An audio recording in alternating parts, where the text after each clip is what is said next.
Hi Eds, this is 2022's Top 10 Comic Book Covers, Week 39. And these are for new comic books getting ready to come out for September 28th, 2022. Guys, I'm Mike Spider Slayer. Welcome back to Comic Book Corner 2.0. Before we get started, I gotta give a quick shout out to Mutant Beaver Comics. Mutant Beaver Comics is a global leader specializing in exclusive variants with over 900 exclusives in their store.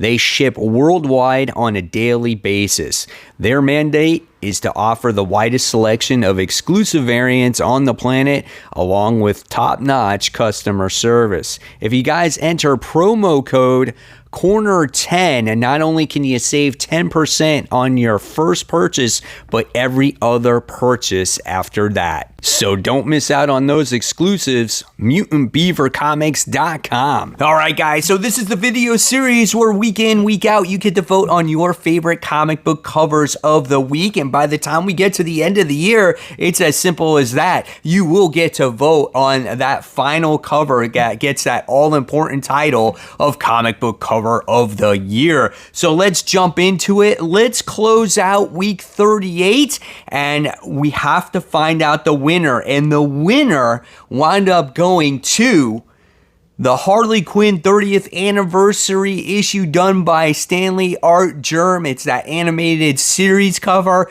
You guys love that one. It was a gorgeous cover. I know a lot of you love that original Harley Quinn.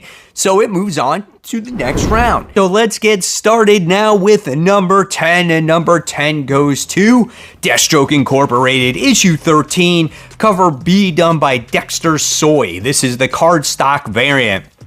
This cover looks pretty cool, as you get to see Slade Wilson on some random mountain. He's got two swords. They're all bloodied. He's all bloodied, and it looked like he was in for some serious ass kicking, but he wound up prevailing, right? Not bad. So if this one is your favorite, let's make sure you vote for it in the comment section below. No more than one vote per person. And if you don't like any of the comic book covers that I provide here for you today, you can always write in your own. It could start the trend, and it could overtake the other top 10.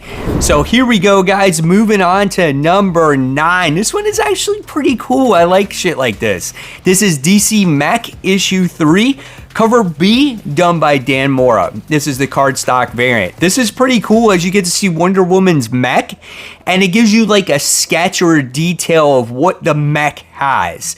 And it reminds you of like old school days of like Transformers, how you had that chart on the back of the box and it gave you strength, endurance, your stamina. And that's what this does, man. It gives you like the armor, the weaponry, the shield, the height difference between humans and mech. It's awesome, dude. Moving on to number 8, we have Teenage Mutant Ninja Turtles, the Armageddon Game, issue 1. This one is done by Gabriel Del Otto, variant A. This is a cool cover, man, as you get to see the turtles in battle position. They look very realistic here. And if you took away the trade dress, this book would there would feel like there's something missing on top of it. So I like the logo on the top there, and I love the facial expressions of the turtles. Their weapons drawn, they're going to town, they're getting ready to battle the Foot Clan, right? Or Shredder. Moving on to number 7, I'm always a sucker for J. Scott Campbell. This is Batman Beyond, The White Knight, issue 5, cover B, J. Scott Campbell.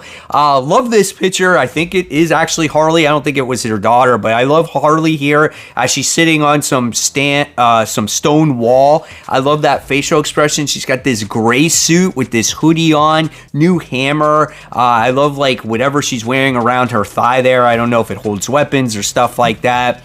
Good body structure on here as well. Pink background makes it pop. Like it? Vote for it. Coming in at number 6, we have Gambit issue 3, Scott Williams variant A. Cool cover with Gambit. I mean, what can I say?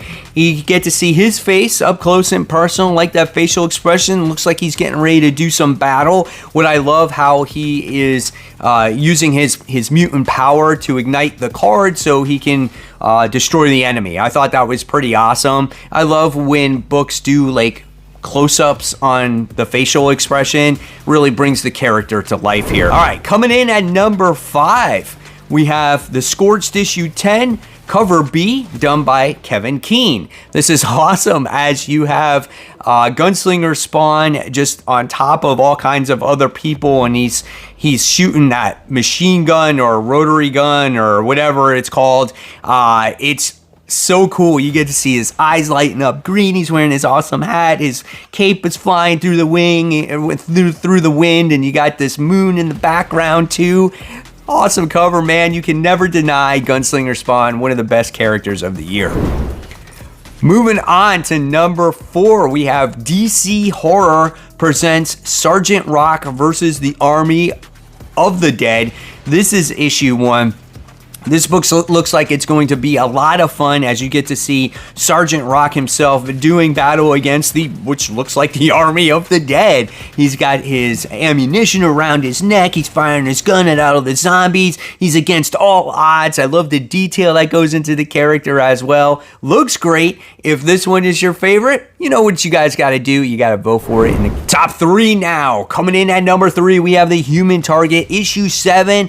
I don't even read this series, and I had no idea who this character was, but I did do some research, and this character's name is Fire, and she looks gorgeous on this cover. You can never deny Art Germ's artwork, whether it's a male, a female, an animated character. It's awesome. That aura around her really makes her pop here, and she gets to use her magic power or cosmic power or her fire power or whatever it is. It's awesome, dude. I love her facial expression. If it's your favorite, you know what you got to do. Coming in at number 2, we have an homage cover. This one goes to Miles Morales Spider-Man, issue 42. Just in case you guys did not know this is the final issue of the series. So, of course, why not do an homage cover to it? This is done by Ivan Towel.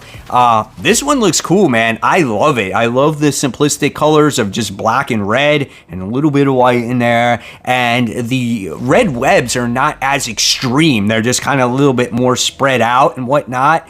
I love the pose that he's in. I really hope that Miles Morales Spider-Man next volume turns out to be a really solid volume. I'm keeping my fingers crossed here, but if you love cover art, if you're into Todd McFarlane's homages covers, and you want to put this in your collection, pick this one up. Otherwise, if you want to vote for it, make sure you vote for it in the comments below. Now, what is number 1 this week? Well, this one goes to Thor issue 27, another Ivan Towel. This is variant B. This is the Virgin cover. I like the Virgin cover here because this just looks like a poster or whatnot as you get to see a venomized Thor. And just seeing the way this character looks, I was like, man, oh man. When I originally saw this cover, I was like, wow. You get to see, which I think it is Thor, right? And he has his tendrils flying all over the place. The tongue is like super exaggerated. Look at that smile and those teeth. Even like the feathers on the helmet is just over exaggerated. Look at that cape, the lightning coming out from Mjolnir. I don't know, man. It looks great. A wonderful piece of art. I would love to have this as a poster and hang it up on my wall or in my background. Looks great. So there you guys have it. There are the covers for the week. Hopefully you enjoyed. Take a second to subscribe to the channel. And if you love my content, I'll leave you more content right here, guys. In fact, this is my video called Rapid Fire Reviews, where I do a quick recap of all of the comics that I read this current week. So guys, remember, keep buying, keep collecting, but always read those comics. Guys, I'll see you real soon. Take care. Bye.